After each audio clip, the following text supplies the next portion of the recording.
बहू की एक गलती उसके किए कराए पर पानी फेर देती है। जैसे ही साक्षी घर में आई, दीक्षा और तनुज के चेहरे देखकर हैरान रह गई। उनके चेहरे पर गुस्सा झलक रहा था। आसपास के जो लोग खड़े हुए थे, वो भी हैरानी से उसकी तरफ देख रहे थे। आखिर क्या बात हो गई, उसे बिल्कुल भी समझ में नहीं आया। सासू माँ दामिनी जी भी नहीं दिख रही थी। इससे पहले कि वो कुछ पूछ पाती, अचानक ननद दीक्षा ने सुनाना शुरू कर दिया। वाह भाभी, घूम फिर आई आप। आपको ही लगी थी ना अपने मायके जाने की। ये भी नहीं सोचा कि आखिर एक बुजुर्ग सास को कैसे अकेली छोड़कर जा रही हो। जब मैंने तुम्हें मना किया था मायके जाने के लिए, तो मायके क्यों गई थी? मेरी मम्मी की तबीयत से बढ़कर है क्या तुम्हारा मायका? अगर इतना ही शौक है मायके में जाने का, तो वहीं रह जाती। वापस लौट कर क्यों आई? पति तनुज भी कुछ कम नहीं था। उसने भी सुनाते हुए कहा, अरे वो तो अच्छा हुआ कि मैं मम्मी से मिलने के लिए आ गई, पर यहाँ देखो तो मम्मी बेहोश पड़ी हुई थी। जैसे तैसे मैंने पड़ोसियों की मदद से दरवाजा खुलवाया। सही बात है, बहू भला कभी सास की सगी हुई है? आज आपकी हरकत के कारण हमारी मम्मी को कुछ भी हो जाता तो याद रखना मैं आपको छोड़ती नहीं, दीक्षा ने कहा।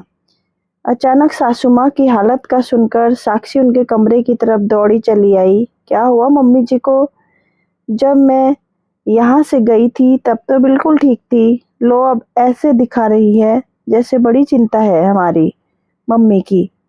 दूर रहो उनसे, अपनी माँ के पास ही चले जाओ, जिनसे मिलने के लिए तुम इतना बेताब हो रही थी कि ये भी होश नहीं रहा कि पीछे सास अकेली है। तनुज साक्षी को बाहर की तरफ धकेलते हुए बोला, अरे पर मुझे देखने तो दो कि मम्मी जी को हुआ क्या है, उनकी तबीयत कैसी है। साक्षी ने तनुज से कहा, हम खुद संभाल लेंगे हमारी मम्मी को, तुम्हारी कोई जरूरत नहीं है।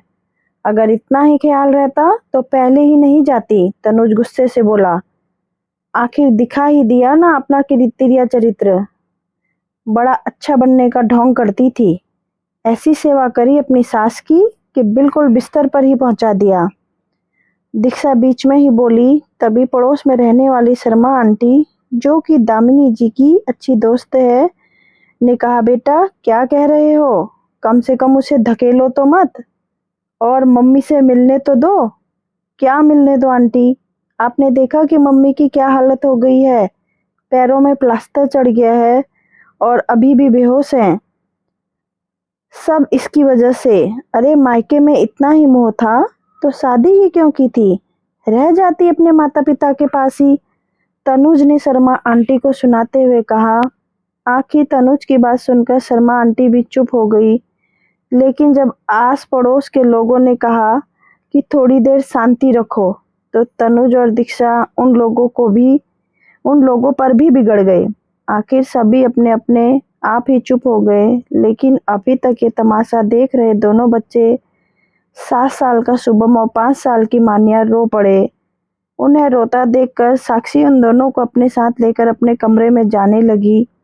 तभी दीक्षा बोली, वहां कहाँ जा रही हो आप? कहा ना भाई ने, निकलो आप यहाँ से। नहीं जाऊंगी मैं यहाँ से, ये मेरा घर है।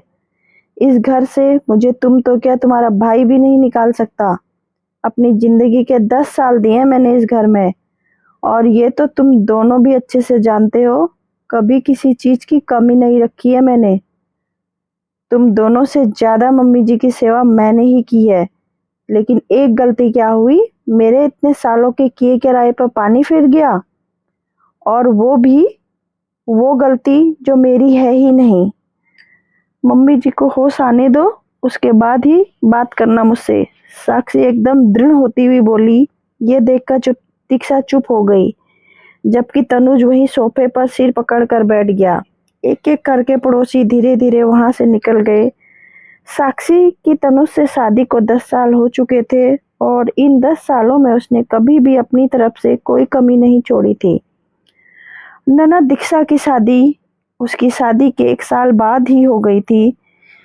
लेकिन खुद अपने ससुराल से परेशान थी तो उसे लगता कि भाभी तो यहाँ ऐश में रह रही है और मैं वहाँ ससुराल में खटती रहती हूँ।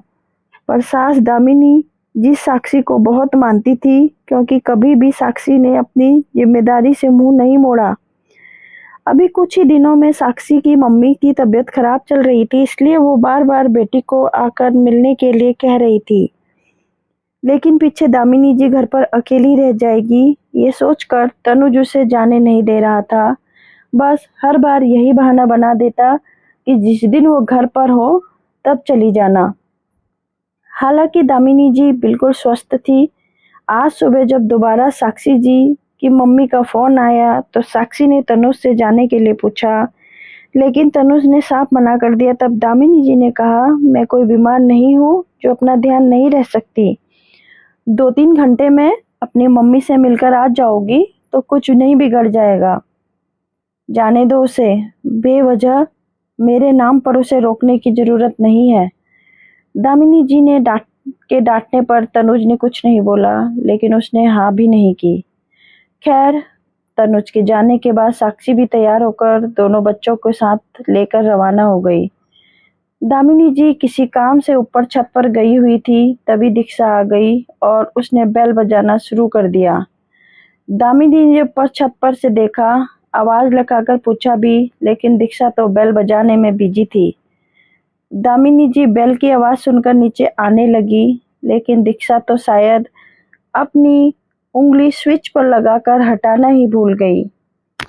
निरंतर बेल की आवाज सुनकर दामिनी जी ने थोड़ा जल्दी नीचे उतरने की कोशिश करी और इसी हड़बड़ाहट में उनका पैर मुड़ गया और वो सीढ़ियों से नीचे आ गिरी। उनका सिर दीवार से टकराया और वो बेहोश हो गई। जब काफी देर तक दरवाजा नहीं खुला तो दीक्षा ने तनुज को फोन लगाया। तब उसे पता चला कि साक्षी तो अपने मायके गई हुई है और दामिनी जी घर पर अकेली हैं। जो उसने आस पड़ोस के लोगों को बुलाया, वो लोग दरवाजा तोड़कर अंदर आए और दामिनी जी को अस्पताल लेकर गए। उनके एक पैर में माइनर फ्रैक्चर आ चुका था और सिर पर चोट आई थी।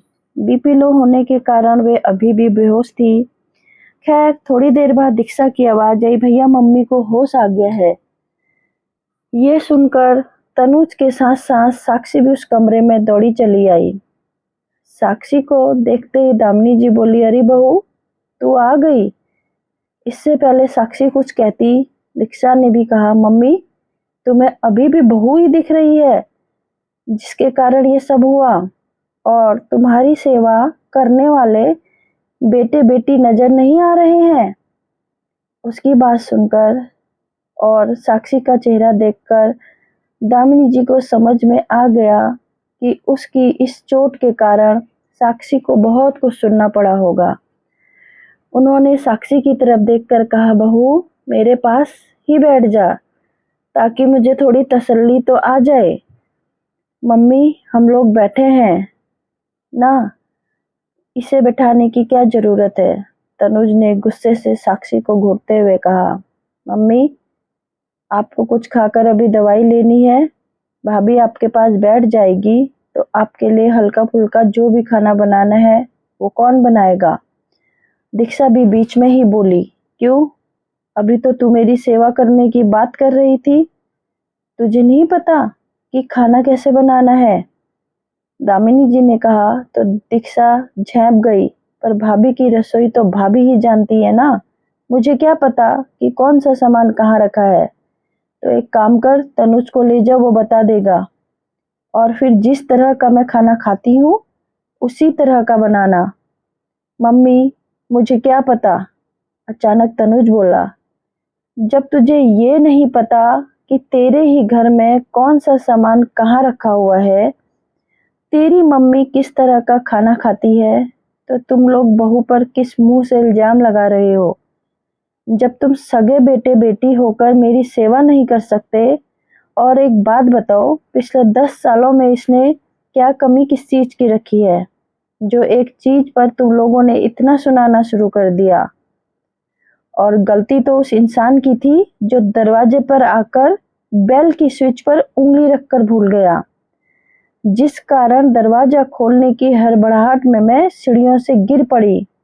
मुझे नहीं पता था कि इससे तुमने अब तक क्या कहा, लेकिन मेरे सामने मेरी बहू को कुछ भी कहने की जरूरत नहीं है। आखिर दामिनी जी की बात सुनकर तनु चुप हो गया और साक्षी की आंखों में आंसू आ गए तो दामिनी जी के गले रखकर रो पड़ी। दीक्षा तो वैसे भी बोलने लायक नहीं थी। वो तो अपने ही ख्यालों में उस पल को याद कर रही थी जब वो दरवाजे की घंटी निरंतर बजाई जा रही थी। दोस्तों, अगर आपको कहानी पसंद आए तो चैनल को लाइक से सब्सक्राइब करके अपना ढेर सारा प्यार मुझे यूं ही देते रहिएगा और मुझे भी आगे बढ़ाते रहिएगा।